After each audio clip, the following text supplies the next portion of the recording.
Assalamu alaikum. My name is Muhammad Abdul Khaliq Abdul Saud. I am a regular guy who was faced with a problem in the last few days of Ramadan. This problem made me stop and think for a while. I don't claim to be a scholar or any kind of special knowledge. It just happened that I was faced with this problem. So I searched for it and I came to some conclusion. I thought I would share it with the rest of the Ummah. This conclusions are kind of revealing a little bit, at least for me. So I decided that I should put some presentation to show it to you. I promise you at the end of the presentation, you won't be bored. But you might not be interested, that's different, but the findings or at least the theory that I'm throwing out is kind of interesting, and it resolves some of the problems that humanity kind of struggled with for a long time. So let's get started. Again, I don't claim to be any scholar or anything. I just happen to be mother tongue Arabic. I was born in an Arabic country, and I got most of my essential education in Arabic. So I claim to understand Arabic, and it's the language that I dream with. So let's start, and hopefully you're going to get something out of this video. Please continue to watch to the end, and I hope you will not be disappointed. Let's start. Share my screen. I prepared a small presentation for you guys, so let's start with that, and here we go. So this is a presentation about God, the knowledgeable, the most knowledgeable. And when we're talking about this, we have in Islam, and I can claim in different other religions, kind of understanding about what God knows about us. So I'm gonna challenge this during this presentation about our traditional knowledge and what religious people think about God. So I hope you bear with me until we reach the end. So the ayah that I'm putting in the ayah, I mean the verse from the Quran that I'm putting in the beginning presentation saying, "O people of the book, exceed not in your religion the bounds of what is proper." In other words, do not put on God's mouth what he didn't say, or do not add or remove from your religion. Mainly, do not add. As we say that as the Muslims say that the Christians appreciated Jesus so much to the point that they kept elevating him in status until they actually made him God. So this ayah was coming to talk to the people of the book to not to exceed in their religion and make Muhammad or anybody else more than what he really is. So it is also, since we have a book which is called the Quran, so it is also directed towards us. So I just thought to put it here because it fits the common culture. So let's start. Bismillah ar-Rahman ar-Rahim. The situation that I was faced with was a friend of mine who went into an argument with his son. He's a Muslim friend, very good guy. And the son wanted to kind of wanted something from his dad, so he basically kept arguing with his dad about it. And the dad kept saying, "No, it's haram. No, it's haram. You can't do this." And the guy kept trying to fiddle with his dad, but end up in a situation where he couldn't give up what he wants. So he told his dad, "You know what? I don't care about God. I don't care about religion. I don't care about anything. This is an unfair God. I don't want to worship him." So what happened is that the dad came to me and said, "I need you to talk to my son." Like, of course, he went to some other people, but he ended up with me here. So I asked, what is the main concern that your son has about the religion that is keeping him from believing in it? And the father told me that it is actually because he thinks that if Allah knows everything, or at least one of his main points, if Allah knows everything already, then what is the point of me going through life? He knows my end destination, either heaven or hell. So what is the point of me going out? It's senseless. And if he knows it already before I'm born, then this sounds like unfair to me. I cannot change what he knows, and he thinks that this is not fair. So I went ahead and gave him. I mean, at least the I had the same kind of concern when I was young. So I went ahead and looked about what usually Muslims tell their kids, or the not the kids, but whoever asked these kind of questions. What is the situation? And this is not usually Islamic answer only, but it is mostly common religious answer about the paradox of God knowing at the same time you have a free choice. So the common concern is that it's like a mom that knows her child, and because she knows him very well, she can basically know what he will do in certain situations. Like, for example, if she leaves a candy on a table, she expects if her child is going to pass by, he will pick the candy and eat it, even though she told him not to. But and again, the other example, or the other rebuttal for the concern, is that like a teacher who knows his children so well throughout the year, and by the time of the exam, he knows exactly who will pass and who will fail, but yet the teacher still holds the exam to kind of have an objective evidence over his students that he is they deserve the result they get. And these are the answers that usually flew by for the longest time to show that there is a free will, yet God knows. But there's a fallacy in these two examples, and the fallacy is more than fundamental, actually more than one fallacy. But the main fallacy that I see that these examples or these analogies does not fit that concerns that my son's kid had was basically this, is that yes, the mom and teacher can guess, but they don't know. So in other words, they can guess what the child or the student would do, but they don't know for sure. There's still the element of unknown, at least the percentage. Allah is not, at least per our common understanding of Islam and other religions. This is not limited to Islam. So Allah doesn't guess, Allah knows. At least that's what we know. So I went ahead and I did some research, and I find that the Muslim Ummah, or people in general, have several categories of people. The first category, which is not the target of my presentation today, which are the people who believe that Allah knows everything, including my destiny, where I'm going to end up in heaven or hell. And they are not questioning that, and they are living with it. Usually, the mostly older generations, lower education levels. I don't want to like put them down. These people are good. These people are real believers. They don't have a problem. And if you are one of these people, I don't recommend that you continue watching this video, because it is not directed towards you. But if you want for curiosity and for extra knowledge, keep watching. But these people are good. They are good, and I think that these people are going to end up in heaven if they're doing all the religious duty and they believe in the oneness of Allah, and all the good things that we need to believe in as Muslims. But they don't have a problem. These people are in peace with themselves. The other category, which is some people believe that Allah knows everything, but they're a little confused about, does he know really my end destination, or they are a little confused about it. So basically they stopped questioning this and they moved on with their life, because they thought if I questioned this too much, it might shake my belief, and they kept going with their lives. Partially, I can target this group of people with this video, but they are not the main thing. My main thing is that third group. Those are the Muslims or religious people who question this first belief, and they actually couldn't find a satisfying answer, and they decided to leave the fold of Islam or the fold of religion, or stop believing in such God that is, in their opinion, is unjust. And those are mostly youngsters and more critical minds that does not get satisfied with the answers that we heard before.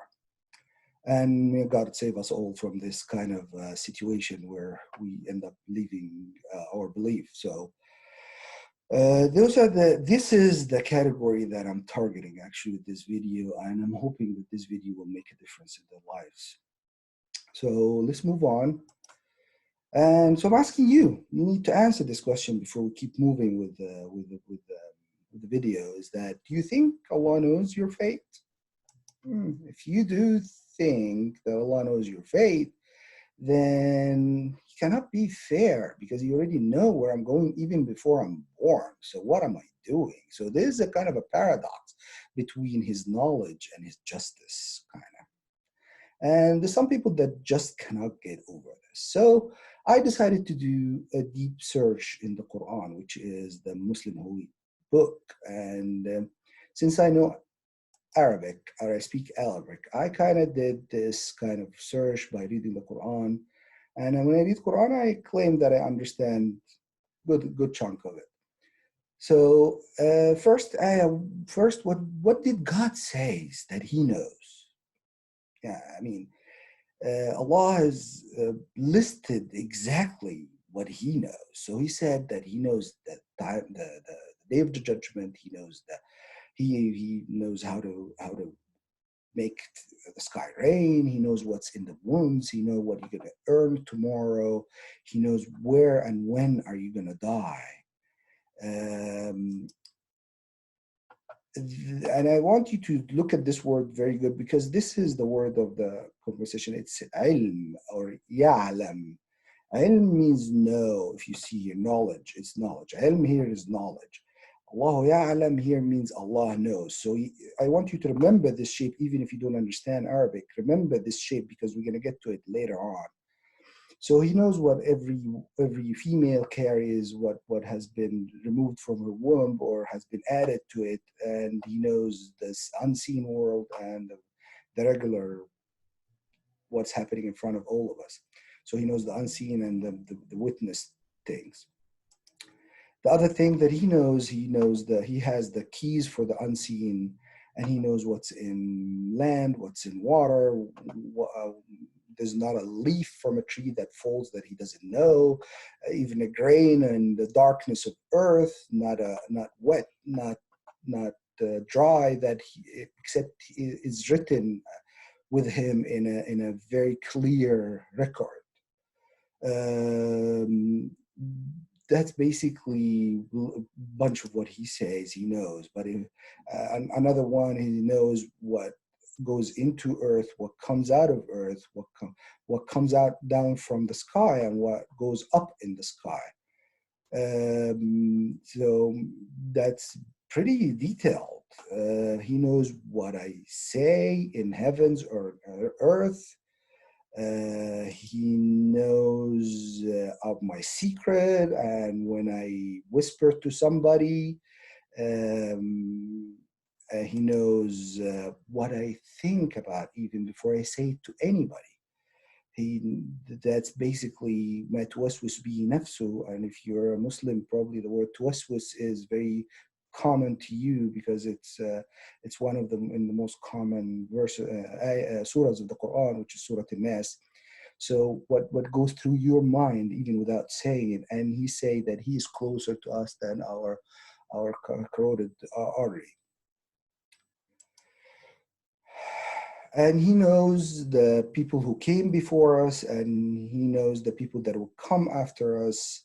And of course, he knows us. It's not needless to say, he knows us. We're here now. So I kind of summarized this into this table that he knows what he said in the Quran. He knows. He knows the soul. He knows the day of judgment. He knows the people from the past, present, and yet to be born. He knows the state of every atom, and even smaller. He knows the sustenance or the food and the drink and the money and all that keeps you alive, even the future one of the sustenance. It didn't happen yet. He knows what goes into your mind and what you say, what you do, the timeline in general. And he knows something kind of special a little bit. He knows events that didn't happen. What would happen if these events that didn't happen would have happened? So he knows the progress of, like, for example, if I didn't touch this mouse, He knows what will happen if I touched it, even though I didn't. So he knows the progress of the situation, even though it didn't happen, so still knows it. So this will help us a lot in our conclusion tonight. But keep this in mind. So what is really is qadar or destiny or predestiny? And in the Islamic definition of qadar is the future events that are predestined / written on the human and the universe in general in its entirety. This is all qadar. And this example of this is your folks, your birthday, your physical characteristics, your health, homeland, economical status, offspring, place and time of death, events like weather conditions, accidents, wars, natural disaster, cosmic events, and situations, the situation itself, where you are tested between what is lawful or halal and what is forbidden or haram. So the situation itself, like he's going to put you in a situation where you have $1,000 in front of you. He knows that situation. And you can either steal it or leave it, which is steal it is haram and leave it is halal. So he made that situation. He knows it. That's part of his qadr. So that is what I claim qadr is. And before we go, I actually want to declare, because I know that what's coming next is going to shock a lot of people, that they will doubt me as a Muslim. So I declare in front of you that I believe in Allah, His angels, His revealed books, His messengers, the day of judgment, and the qadr, both it's good and bad. And I testify that there's no God except Allah, and Muhammad is His messenger. La ilaha illallah, Muhammad Rasulullah. So remember this before you call me a kafir. So what does Allah say? I'm sorry about the wrong grammar. What does Allah say about Himself in the Quran? He say, if my servants ask you about me, tell them I'm close, answering the prayers of the one who pray to me, and so let them respond to me and follow me and believe in me. Maybe they will find the right way or find the right path. So the word may, if you notice that the ayahs one after the other, is they may. So if you notice the pattern of what's before the may and what's after the may. What's before the may is recommendation or advice from Allah to us. And then there is a condition for you after you followed what God advised with. So let them call me and believe in me. They may find the right way or walk the right way. Warn them, warn the one who fear that they would be collected to their Lord. They don't have from Him anybody who would intervene in their behalf. May they be more conscious about Allah. So it is a condition, and then it's something that God is advising with, and then after it there is the condition that you would end up being, which is a condition that would make you more closer or closer relation to Allah. So I did the research in the Quran, and the word "they may" with all its Arabic form, لعلهم, لعلكم, لعله, with all its form, it came around 126 times, maybe a little more than this, but in general, these are the ayahs that I found, and I used some software to do that. And 126 times that has been mentioned, 126 ayahs. So in 105, Allah actually is talking in the ayah. So out of those 105, the word may always comes out with a recommendation from Allah that once you do it, it will help you get closer to Allah. So the word may here shows a probability. You may be achieving that condition to get you closer to Allah or not. So that is where the word لعلهم in Arabic means, at least per our understanding of traditional Arabic. Actually, it was said 21 times with people other than Allah, usually, humans, of course. So, like, for example, in Surah Yusuf, he says لعلهم يرجعون, the same word that is here, but obviously when you read the ayat that was said by none other than Allah or humans, obviously the person who is being subjected to the may really doesn't know the outcome. So here God is saying, do this so you may be more cautious, you may remember Allah, or you may come back to Allah. The use of the same word here is kind of confusing a little, shows something that God is saying, that there is a probability if you do the precondition that the condition will happen to you. So this kind of caught my eye, especially when how many times it's repeated. This was one of the most prevalent ways of repeating that God is putting a probability between that you may do all of this and you might not achieve the status. This is up to you as a person. While the others, with the other instance where it was used in the Quran, used it where people didn't really know what is the outcome going to be. The other, I think, that actually caught my eye in the Quran is that of course, Muslims in general know that, believe that there is two angels on our shoulders, on the right and on the left. One of them is writing the good deeds and the other is writing the bad deeds. It's called Raqib and Atid. And I'm asking, what are these two doing if he knows exactly what I'm going to do, when I'm going to do it? And it's already written in his knowledge, and his knowledge cannot be changed. So what are these two doing? Some people answered like, these are just an evidence or a proof, as if God needs a proof in the day of judgment to show me what these two angels written, as if I'm going to trust these more than I'm going to trust what he's telling, as if I have even a choice to trust or not trust. So it's kind of counterintuitive. What are these two angels are doing on my shoulders, writing everything what I'm doing? So it kind of adds another question mark to when I start searching. Thing is, there's other ayahs where God is saying, we will record, we shall record. Record what? You know what we will say, at least for our understanding, traditional understanding of Islam. You know what we will say, what we will do. You know it all. So why are you saying we shall certainly record? It is recorded already, at least for my traditional belief before this. And again, this record, and again, the key point is shall.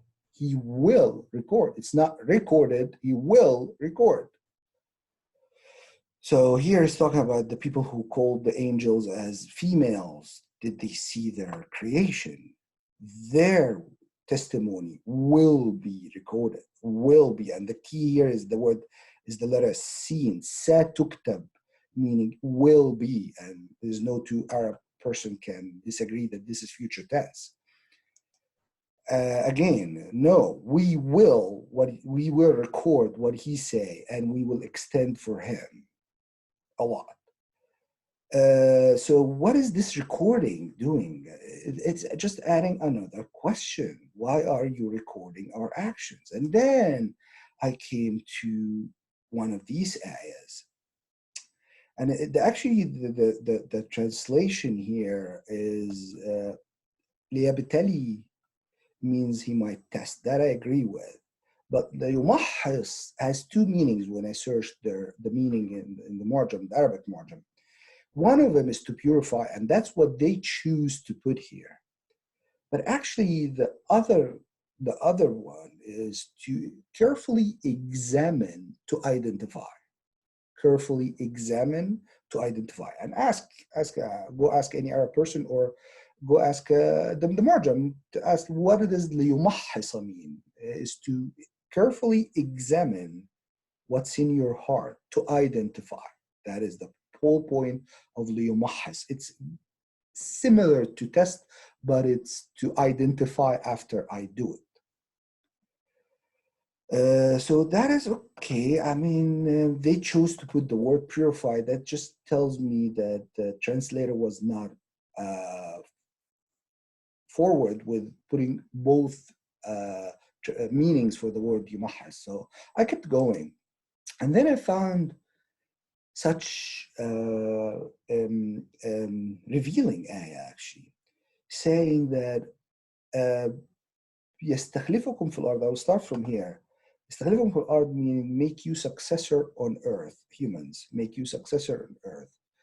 فينظر كيف تعملون. So he would see, or he may see, how would you act. Why do you want to see? You already know, you already saw this movie before, or saw the story of my life. There's nothing new in it to you, supposedly, per our traditional culture. So what is ينظر كيف تعملون means? Why he may see, why he wants to see what I'm doing. Another one of لننظر meaning to see. So he made us vicegerents or successor on earth. So after those generations, so we will see, we returning to Allah, because Allah talks about himself most of the time, with sometimes in plural, as for kind of respect. That's a figure of speech in Arabic. But some people saying لننظر, they explained it in the tafsir, saying, or the explanation of the Quran, saying that that God is, and the mu'min and the believer and the prophet, to see how you would act. But that does not deny, this figure of speech does not deny that God, the meaning can include God as he did it, as he wants to see. So this also added a big question mark to me. And this ayah was also very, very revealing. It says that, and for the man, he doesn't have except what he worked for or what he did, and what his work or his deeds will be seen. Then he will be rewarded the very deserving reward. What he will do will be seen. Didn't you know it? Didn't you see it? It's kind of putting a question mark on my understanding of God's knowledge. And it should put a question mark on yours too, if you believe that God already knows everything and he saw everything and everything is recorded. It's just evidence over evidence over evidence that he wants to see, he wants to kind of examine. So I went ahead and I kept going in the Quran until I met with this ayah that God left the believers in some state that they are in right now, and he would still leave them there until he distinguishes the wicked from the good. Really? Distinguishes? Oh, before that situation, what was his state? That kind of surprised me a lot, because the word yamiz is very clear in Arabic. The translators cannot play with it, or maybe the mufassirin can play with it a little bit, but the translators, yamiz mean to distinguish. I'm sorry, there's no other meaning for that. So what was his state before?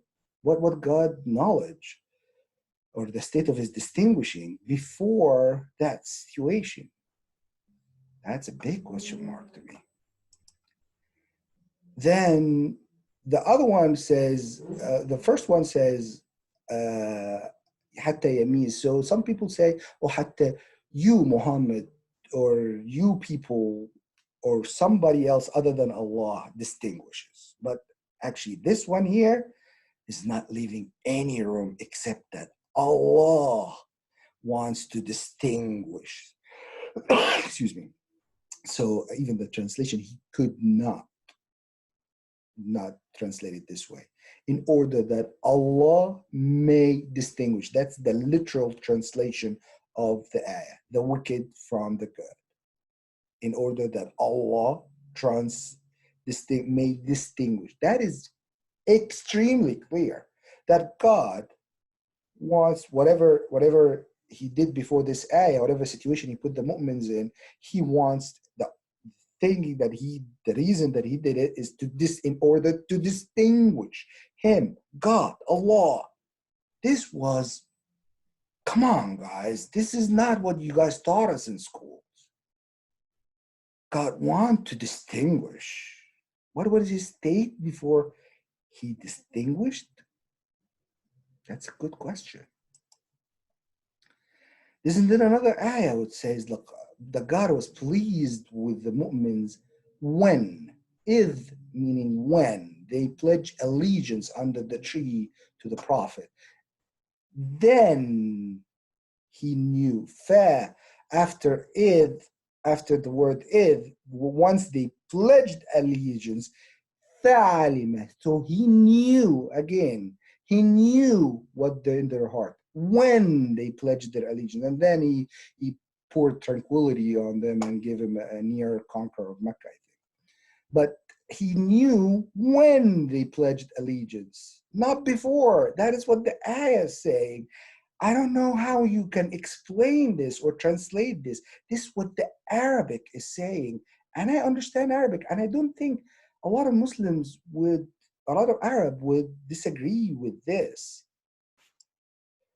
Then the next ayah. So, and again, he's not talking about testing. He's talking about alima, alima. Alima means no. So here, that God is saying that you who believe, God will test you from some of the hunt of the praise that your heads and your spears will reach to know. لِيَعْلَمُ اللَّهُ, for God to know who is God conscious or fear Allah, the unseen. Look at how they translated it. This is not accurate translation. I can tell you now that لِيَعْلَمْ is not to test.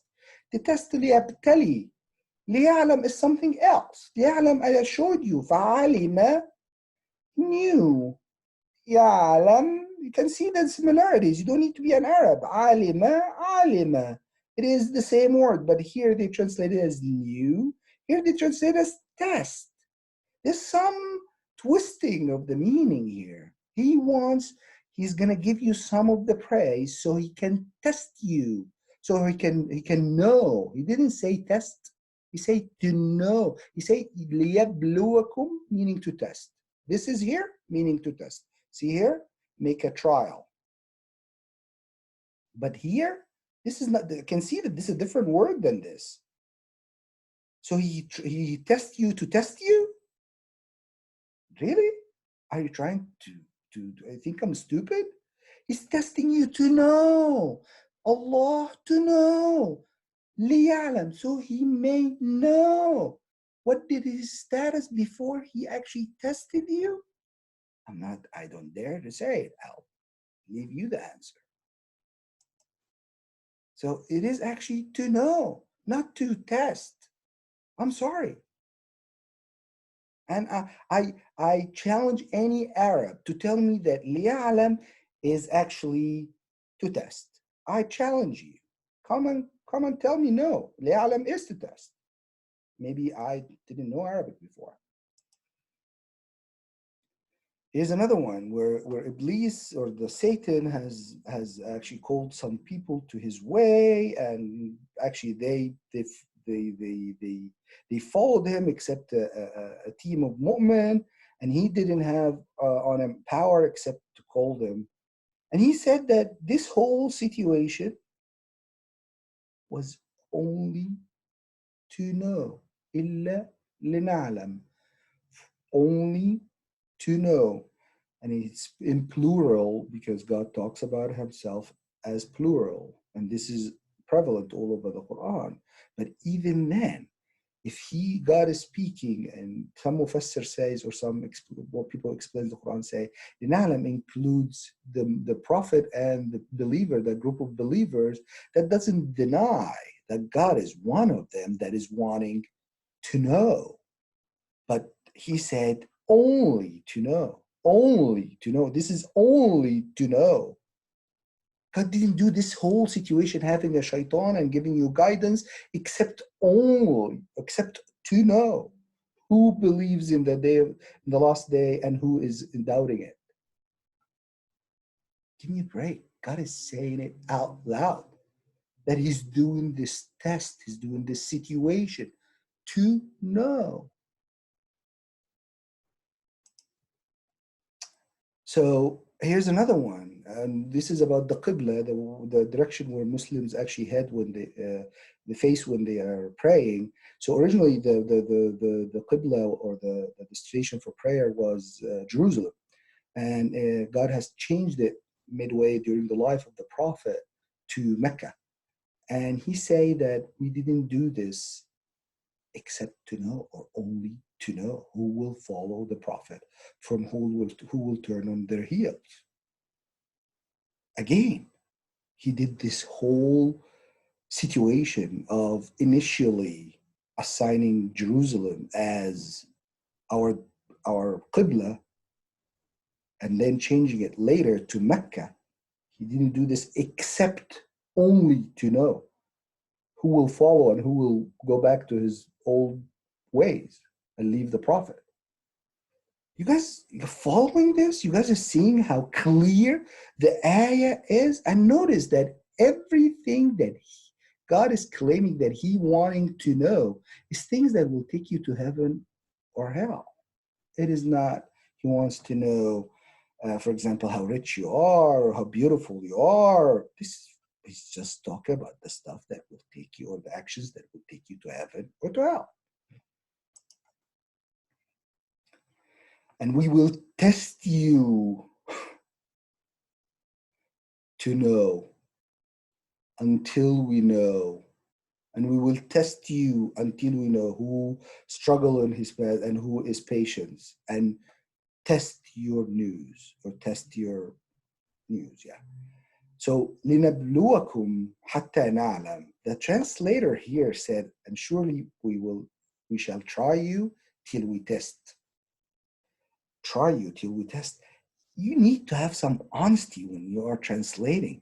This word is na'lam, na'lam, na'lam. It is the same word here. It is the same word here. Here it's to know. Here it's to test. We try you to test you. Come on, who are you talking to? This is not, doesn't even make good English sense or good Arabic sense. It is, we are testing you to know, not we're testing you to test you. That doesn't even make any sense. You guys need to think a little bit. He actually got it. When God says something, he measures his word in a very, very fine scale. This is God we're talking about. So, لِنَبْلُوَكُمْ حَتَّى نَعْلَمْ, meaning we're testing you to know. To tell me we're testing you to test you, you're talking to an idiot here. You are twisting God's words. I'm sorry. The ayah itself saying we're testing you to know, for us to know.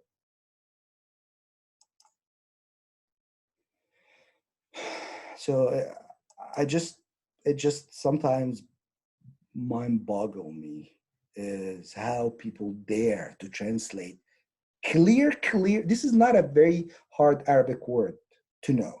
This is a very common word that any sixth grader will tell you what it means the minute he reads it. So we're not talking about something that is very unusual word or very sophisticated word. This is a very basic word.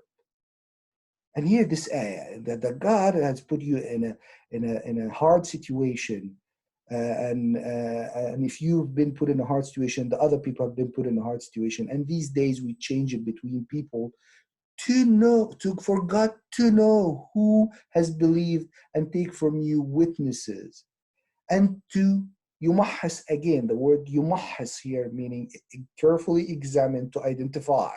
وَلِيُمَحَّصَ اللَّهُ, God carefully examined to identify those who believed and destroy the kafir. Or do you think this ayah is very, very clear?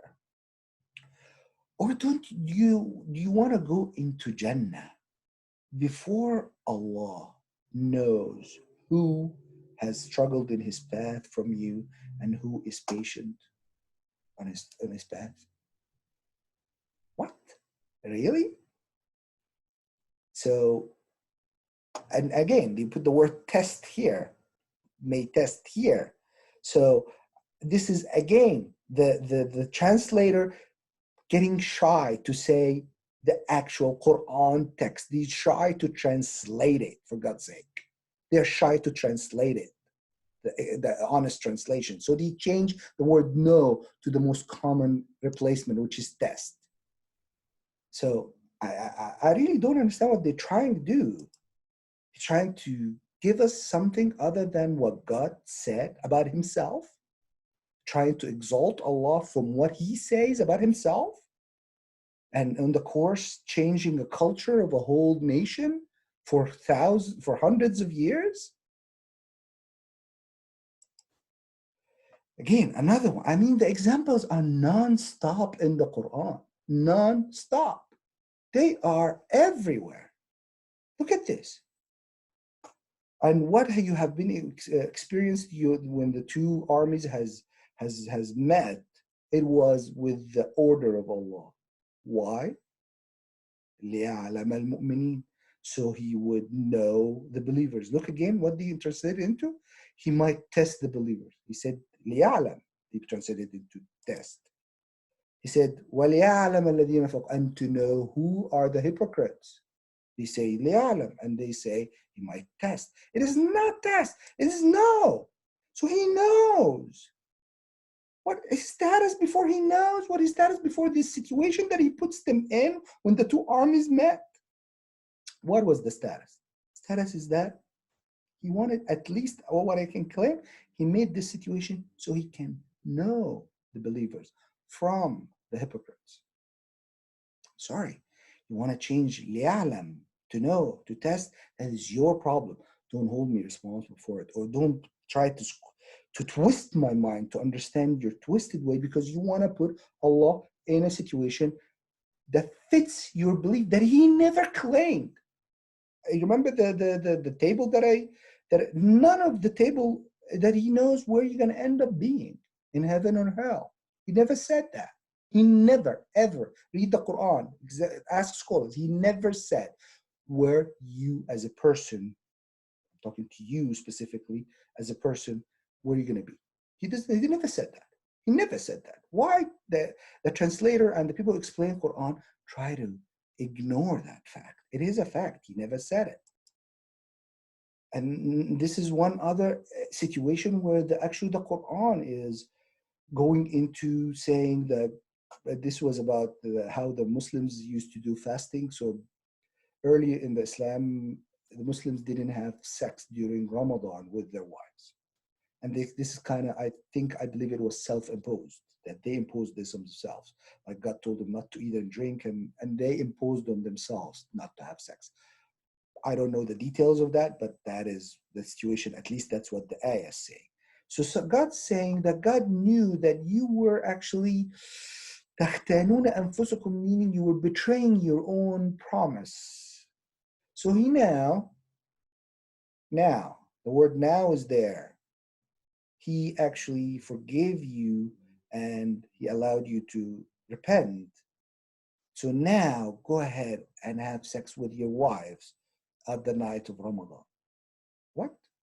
You want to tell me that before you actually start going and sleeping with your wife in the secret, he did not know that you would do that?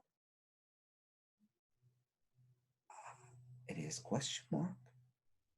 But it's not any different than the clear ayahs before.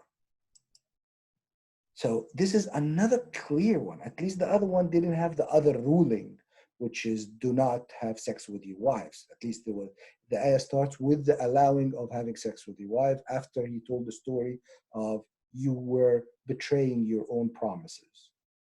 This ayah, the two ayahs are so astonishing. So he's saying, oh, Prophet, instigate the believers to fight. If you have 20 patient, steadfast fighters from you, will win 200. And if there is 100 steadfast of you, they will win 1,000. That's basically a ratio of 1 to 10 from those who disbelieve because they don't understand. So, and then in the next ayah, which was not revealed at the same time, was revealed later, saying, now, at the time of the revelation of the ayah, saying, now, God has lightened on you, lightened your burden. And he knew that you had weakness in you. So now, if you have 100 that are patient and steadfast, will win 200. If you have 1,000, they will win 2,000 with God's permission. I'm sorry, there's something that doesn't make sense here. So either God in the first ayah didn't know the quality of the believers, didn't know the reality of the quality of the believers he's dealing with. And now he came and changed the ruling from 1 to 10 to 1 to 2. Now, so why didn't he take the other ayah out since it's not true anymore? He left it intentionally. For us, for somebody like me to come and ask this question, he assumes, I don't know what verb to use, because it's against my culture that I was brought up. He assumed that one can win 10. After experience, he's saying, now I have lightened this rule for you, or this military rule for you. Now one can win 2. From 1 to 10 to 1 to 2.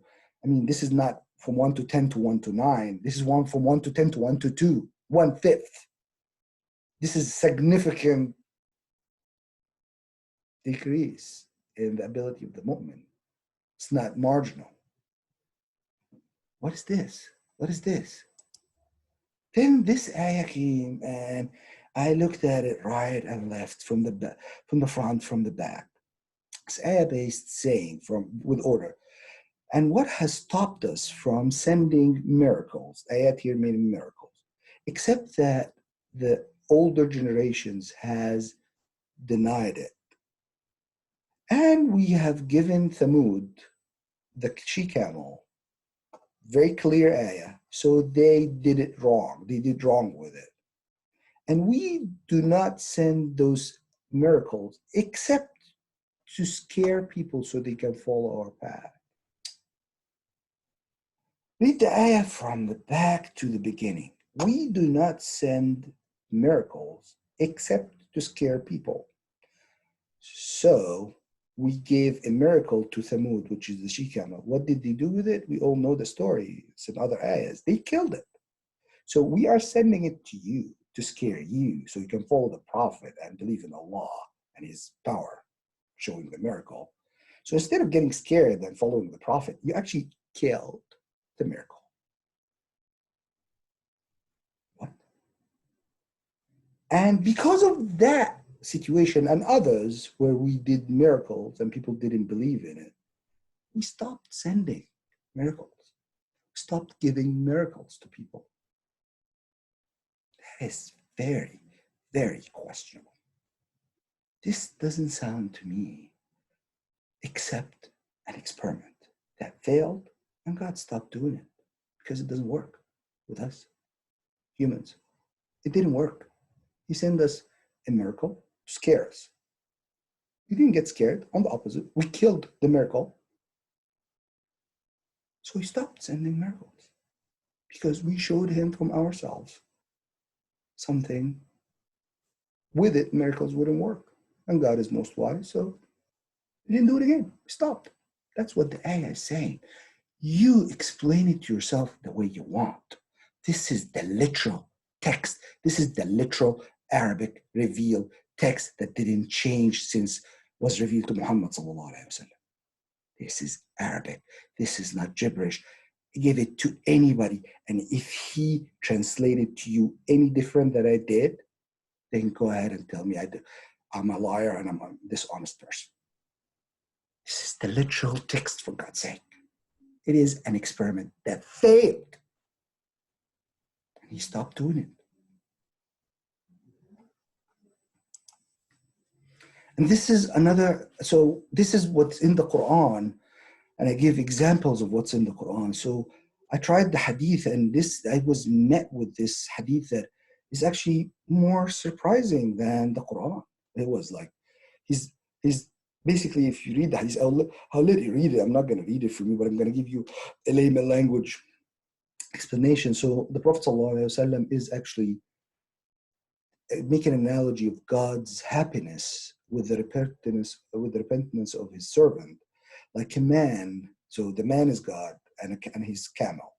And the camel has all the provisions for this guy. And the guy is traveling in a desert. So in this story, the analogy is the man, and the repenting servant of God is the camel.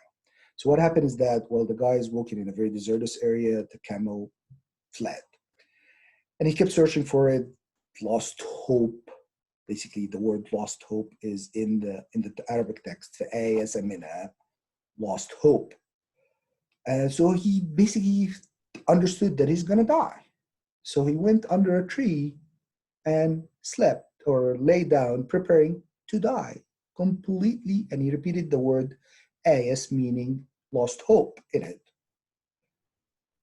And while he's in that state, he will open up his eye, he finds the camel with all his provisions on it.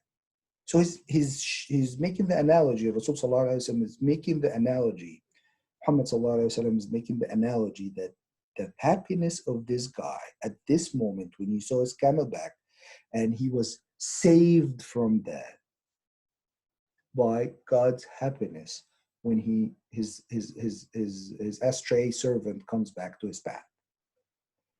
And I'm questioning, does this look like a happiness of a God that knows for sure that his servant is going to turn back to him? Does this look like a happiness? Or the Prophet is trying to misguide us into understanding such happiness that doesn't fit? And here the Prophet ﷺ is talking about God. So it must be a revelation. God, when the Prophet talks about God, it has to be very accurate because nobody else knows God like the Prophet. So what he says should be as accurate as the Quran. Come close as accurate as the Quran. So giving this analogy is telling me that God was really surprised, like this guy was surprised. That's why his happiness was exaggerated, because he's talking about the intensity of happiness, to the point that he's giving the example that the guy, when he found his camel, from the intense of happiness, he made the wrong supplication. That's in the hadith. This is not the explanation of the people who explained the hadith. No, that is the words of the Prophet ﷺ, saying أخطأ من شدة الفرح, meaning he made a mistake from how intense his joy was. So that is the state of God when he sees his servant come back to him. That doesn't look to me like he was expecting him to come back. At least that's not what the hadith is saying. Then there's this hadith that saying that none of you except has two places, one in heaven, one in hell. When a person dies and go to hell, his place in heaven is inherited by the people who went to heaven. And those are, and he used a part of an ayah from Surah Al-Mu'minun saying, those are the inherited, or the people who will inherit. Why did he build two? All of these questions and evidence and ayat and hadith and are piling up to the point that you may try to make a conclusion. So what is the conclusion or the implication that these ayahs are saying? At least Allah is waiting for us to do the actions that will take us to heaven or hell before they are recorded for or against us. He's waiting. I'm not going to say he knows or not, but at least he's waiting to record it until we do it. And he reserves to make a final call about our final destination, be it heaven or hell, until we have no more chance to repent or go astray, i.e., die. So these implications generate actually two problems. The first problem is, how can this statement be, or this conclusion or this implication can be true while Allah knows everything else? He knows when I'm going to be born, when I'm going to die. He knows what will happen tomorrow. He knows. So if he knows everything, how can he give me the room to choose and what I do and kind of not know it and wait until I do it, until he knows it and record it, while everything else has to go in a certain path. The butterfly effect, it cannot happen this way. If I'm driving everything into a destination, I mean, everything has to be following my plan. And if some people start making unpredictable choices in the middle, that will change everything. Like my action here in the US would affect people in China 1,000 years from now. That is a fact. That is not something, that's not a theory. So imagine if most people did different, or a good chunk of people did different than the plan. So what? We're not going to end up having, for example, a World War II, or we're going to have a big event. It's not going to happen just because people chose to do different. While he said no, and there's other surahs of the Quran, there's like Surah Al-Rum, he knew what will happen between the Persians and the Romans in few years. How can this happen? How can he be so sure about the event that will happen and not sure about the individuals that will be in the battle? So there's a contradiction. Either you know it all or you don't know it all, but you determine some stuff and leave some stuff. So that was the big problem that actually faced most thinkers in all religions throughout the history. How to combine those two, how to give free choice at the same time, these things that are predetermined.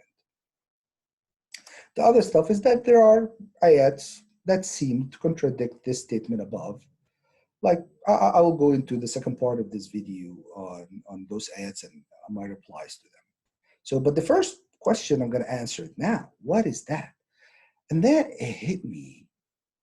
So let's first give you an introduction of what is quantum physics. Quantum physics is not a theory, by the way. It is an exact science. And this science is telling us that scientists discovered that there are parallel universes that physically exist. It's not imaginary universe, physically exists. Like, for example, if I have multiple keyboard in the keyboard and multiple keys in the keyboard around me, so if I am now then in the next millisecond, I can be picking any one of these boards. God has built a universe. If I click the Q, and another universe if I click the W, and another universe if I click the R, and another universe if I click the T. Those are all the possibilities that in the next milliseconds of the universe. So he built all of these universes in preparation of which one I will do. What? That sounds so complicated. With considering that our actions affect each other, so we're talking about 7 billion people with all the combination and the permutations of their actions. You know how many universe he needs to have at any given moment ready for the next millisecond? I'm an engineer. I mean, I cannot put my mind around this number. I mean, if somebody want to see what infinity looks like, this probably will come close to infinity, even though that's philosophically impossible. But this is an enormous number of universes. We're not talking about one universe. I mean, when we think about one universe, we start going mind-boggled by just the miracles in one universe that somebody created this one. Imagine all these universes ready for you. And so just to give you a declaration about this quantum physics, if you don't believe in quantum physics, then go ahead and stop this, because you're watching on applications or devices that are designed and built based on quantum physics. So it's not a theory. It is a fact. You have applications of it based on the laws of quantum physics. You have applications that are working in front of you. So it's not a theory. Those universes are there. And it caused religious people problems. Like Einstein told the people who came out with quantum physics, or the people with advocating quantum physics, saying that God doesn't play dice with the universe, because he couldn't fit this with his belief about God's knowledge and why he's making so many universes at the same time. And why leave it as a probability? But this is actually is the solution for our problem. If I thought about it more and more, and I came to this, that these are, let's say that this is the timeline. Adam creation, then Abraham, Noah, Muhammad sallallahu alaihi wasallam, World War II, and whatever, and then Qiyamah. This is the timeline that God is predestined. This is part of what He predestined on all of us. We'll all see this. We will see Islam. We'll see Christianity. We'll see it will come at a certain time that He predetermined on a certain prophet. I mean, the World War I will happen in this time between these countries. These are things that will happen. This is outside of our choices. This is God made this happen. So how can He have this? Well, giving us this choice. The quantum physics actually resolve that. So to understand this drawing better, we are this tube. The whole tube is us, represents one human being. So within this tube will take you from A to B, no matter what. But within this tube, there's some room in it. So let me focus on this tube and then get back to this drawing. So this tube here, this is the tube that I showed in the other one. So God is saying that we have showed Him the way. And then again saying, in a different surah, saying, and we showed Him the two ways. So I'm like, what is this? This drawing here represents this. This is the human at the time of puberty. This is death. This is the solid line here is between here and here. I claim that this is the tube that you saw in the other drawing. So this is what God has showed us or put us within.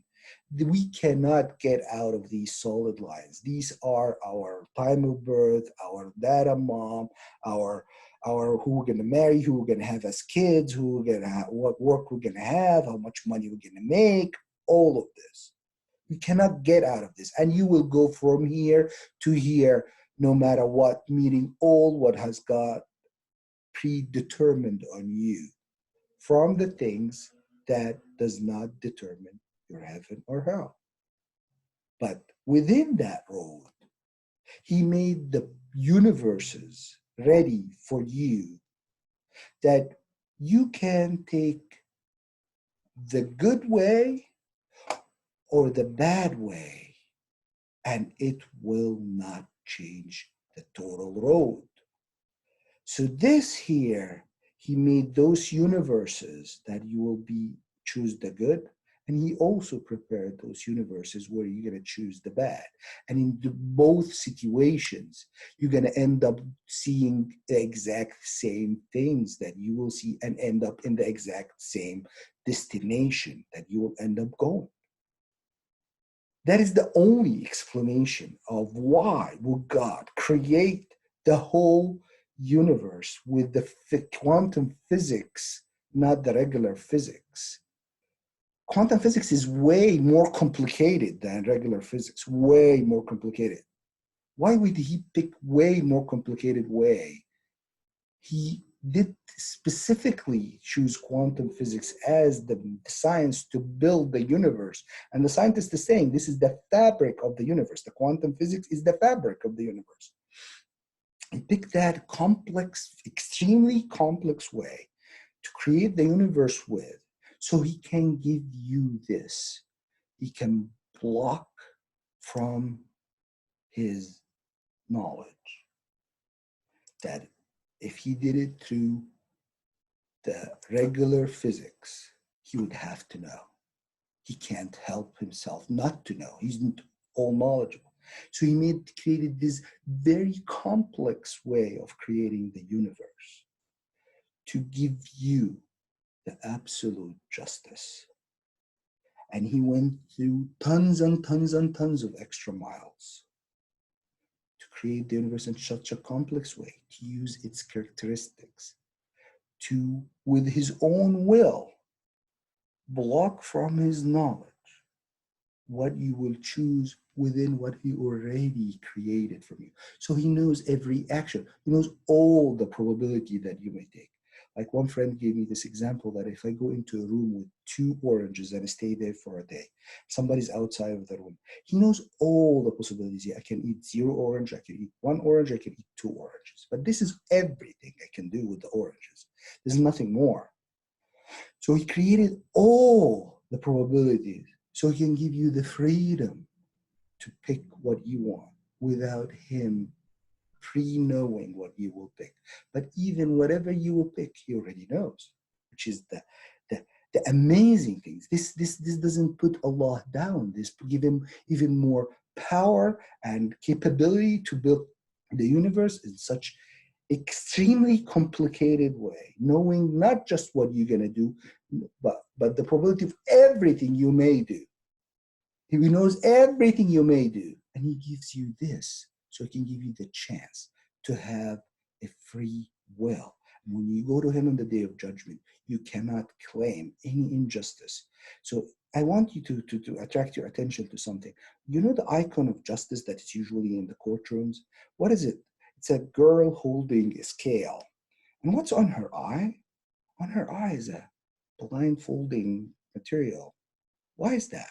Because the judge who's holding the scale, who will make the call, need not to be biased by the backgrounds of the 2 people standing in front of him or the person standing in front of him. That's why he blocks. He says, I don't care who you are. I'm going to judge based on the facts, based on the knowledge. So to achieve that real justice, even in human beings, they blocked the eye of the judge from seeing other than the facts and what happened exactly. So God here, in order to achieve his justice, that is, at this junction, is way more important to know exactly what you're going to do. Actually, he knows more with this quantum physics. You know more than what you're going to do. You know every probability that you will do. So it doesn't put God down. It exalts him more and more and more and show his capability more and more and more and shows his most important, how he loves you, how he loves each single one of us, and he wants to honor us by giving us the free choice within the actions that will take us to heaven and hell. But other than that, everything he knows and everything else he predetermined. So I hope that this gave you some insight about what I found from the ayat and from the hadith. And again, I didn't read into the ayat. I didn't read into the hadith. It was written in Arabic like this. And God gave me the blessing to be an Arab myself, and I can understand what is being written. So I thought I might share this with you. This is the end of part 1 of this presentation, and I will follow up with what are the evidence that may seem to contradict what we reached here. So I actually thank you very much for your time, and I hope I didn't spend too much time on that. God bless you. Assalamu alaikum wa rahmatullahi wa barakatuh.